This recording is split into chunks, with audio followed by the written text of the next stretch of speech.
Dal discorso di Erbocrate di Siracusa, congresso di Gela, 424 a.C.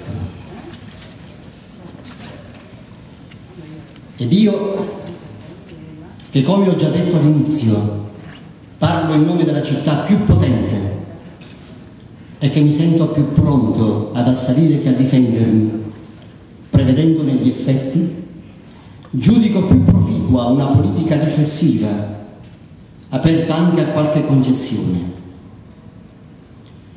Irrigidirsi contro il nemico è una follia, cui segue un danno anche più grave.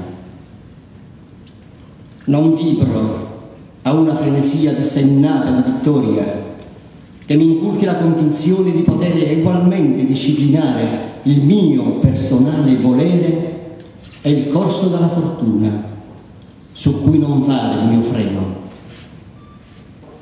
Quando si impone una rinuncia, mi fletto e l'accolgo. Ebbene, proclamo che secondo giustizia il mio contegno deve essere modello per tutti, che dobbiamo adattarci a qualche sacrificio tra noi per non favorirne il nemico. Non è vergogna per uomini che abitano la stessa patria scendere a qualche concessione reciproca, dori a dori, calcidesi a quelli dello stesso ceppo, e in complesso tra genti vicine che abitano il medesimo suolo, lampito dal mare e distinto da un unico nome di popolo, sicilioti. Combatteremo, io credo, e ricorreremo alla pace quando sarà opportuno, ma sempre tra noi, appellandoci a trattati che noi soli riguardino. Stringiamoci compatti, sempre a far barriera, se siamo ragionevoli, contro genti straniere che si avanzino con propositi aggressivi, poiché sappiamo che una perdita inflitta ai singoli è ogni volta un pericolo per il fronte comune. Così non sentiremo più l'urgenza di invitare dall'estero alleati e intermediari di pace. Con questa politica, oltre a non privare la Sicilia, nelle circostanze attuali, di due fruttuosi risultati: la liberazione dalla minaccia ateniese e della lotta interna, potremo in seguito godere quest'isola in assoluta autonomia tra noi, senza il terrore costante di un agguato straniero.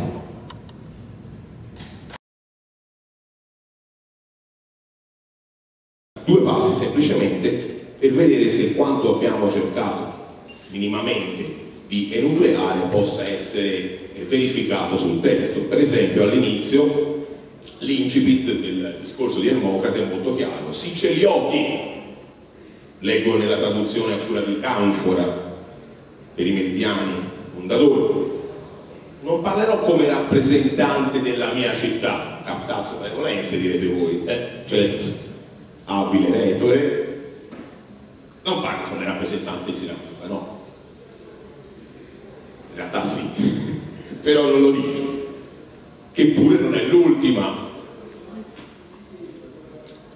Esporrò invece pubblicamente quella che pare la proposta migliore nell'interesse di tutta la Sicilia. Ecco, questo pubblicamente, questo avverbio, in pubblico, è la traduzione che si propone per es koinon. Allora, koinon, sì è vero, pubblico rispetto all'idion, il privato, in realtà qua potrebbe anche avere una valenza un po' diversa, cioè esporrò davanti alla comune assemblea. Il koinon può diventare comune assemblea, ecco allora recuperare il significato originario dell'idea del convegno. Assemblea, convegno, sono due cose differenti. Assemblea può essere anche un'assemblea cittadina, convegno è un convegno di delegati di tutte le città siciliote. Allora ecco, non parlo io parlo di fronte a un congresso comune, a un comune, a una comune assise per l'interesse base Sicheria, cioè tutta la Sicilia. E qui primo accenno alla siciliosità. Non di meno dirà sempre il tuo. Se siamo saggi dobbiamo riconoscere che questo congresso non dovrà trattare solo interessi particolari, si ritorna al solito discorso.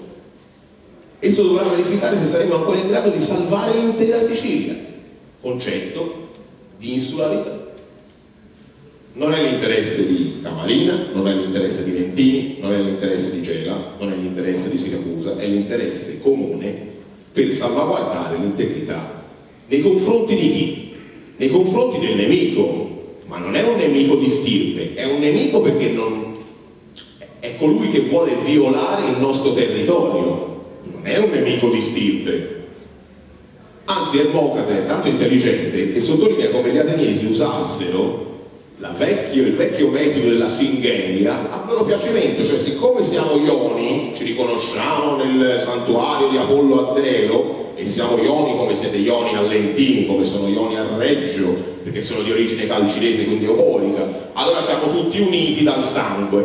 Dice Ermocrate, non è vero niente questo. Lo usano perché poi dopo, quando sono chiamati realmente, gli ateniesi, se hanno un interesse reale, economico, tangibile, intervengono, se no allora non è un interesse, non c'è la Singhene, non c'è un rapporto di sangue, di consanguinità, c'è un rapporto territoriale. Allora, per difendere un territorio io mi posso unire, non per difendere una consanguinità, dice Ermocrate, e questo è interessante, è un dato che dovrebbe essere messo ancor più in rilievo. E poi il concetto della pace. D'altra parte, se la pace è per unanime consenso il bene supremo, perché non dobbiamo concluderla anche tra noi? Ecco, la pace diventa il bene supremo. Ma il bene supremo per qual motivo? Che bene è? È bene supremo quale? Ha un valore, diciamo, tangibilmente economico la pace? La pace è fruttuosa per le città siciliote in questo momento? O è più fruttuosa la guerra? Eccoli la divaricazione. In questo caso possiamo dire che forse il concetto espresso da Ermocrate un po' di strumentalità pone. Così come soprattutto concludiamo tra noi una pace perpetua, addirittura si parla di pace perpetua. Prima diceva il dottor Zindale, la pace non è assenza di guerra. Se no che cos'è? Assenza di guerra è un armistizio, un trattato, no, non è assenza di guerra. È come tu vivi in relazione con l'altro, è come costruisci la tua comunità. Pace perpetua che significa? Che significato diamo alla parola pace perpetua nel 424? Dice, se no, sapeva già che era impossibile, concludiamo un accordo che duri più a lungo possibile. Ecco, questo è già più pragmatico. Se non posso fare la pace perpetua, perché la pace alla fin fine all'interno dei rapporti interstatali greci è l'eccezione, non è la regola è la guerra. Anche questo bisogna tenere presente. Oggi noi, dal punto di vista della nostra cultura occidentale, io direi anche umanistica, mettiamocelo pure, lasciatemi spezzare la lancia per le nostre materie tanto bistrattate in questo periodo dalla tecnologia. È passata prima un'immagine di Einstein che diceva: quando la tecnologia diventerà più importante di tutti, allora avremo un mondo di idioti, o quasi. Ecco. Quindi attenzione, la tecnologia è bellissima, ma va filtrata attraverso l'umanesimo. Dico, se ci vogliamo mettere la cultura umanistica, per noi la pace è la regola, non è l'eccezione. Per noi l'eccezione tremenda è la guerra, per noi l'eccezione tremenda è il terrorismo. Questo. E lì è il contrario, deve capovolgere la situazione, quindi è un accordo che duri il più a lungo possibile. E andiamo a concludere.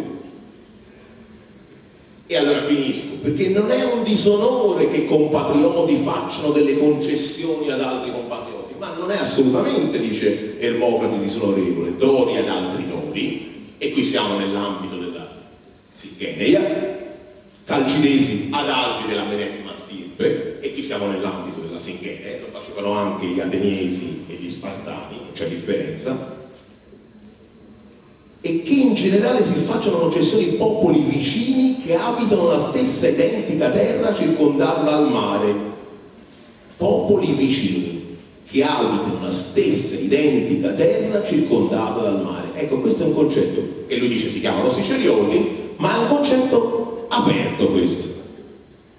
Perché è vero che valeva per i sicilioti nel 424, ma vedremo che progressivamente è un concetto che verrà sviluppato. Non è la comunanza di stirpe, ma è la comunanza del territorio, la territorialità. Noi abbiamo una grande culla, il Mediterraneo. È comune a noi, è comune a tante popolazioni, anche della sponda sud del Mediterraneo. Abbiamo quindi una comunanza non di territorio, di mare, potremmo dire. E allora non è giusto forse fare un accordo perpetuo? Non è giusto quindi arrivare a quello che dice Ippocrate, cioè a far prevalere in un certo senso, qui lo dice in senso strumentale, me lo ricordo, lo dice contro gli ateniesi, c'è un pericolo chiaro, c'è un pericolo, però il succo è che attraverso il dialogo, attraverso l'assemblea, attraverso l'assise, si possa arrivare a un concetto diverso di vita in comune. Se poi il discorso è stato realmente pronunziato in questi termini da Ippocrate o è stato rivisitato dal grande Tucidide, questo io penso ancora sia difficile da definire, però qualche spunto nuovo che ci porti verso una concezione differente dei rapporti tra le varie comunità penso che ci possa essere.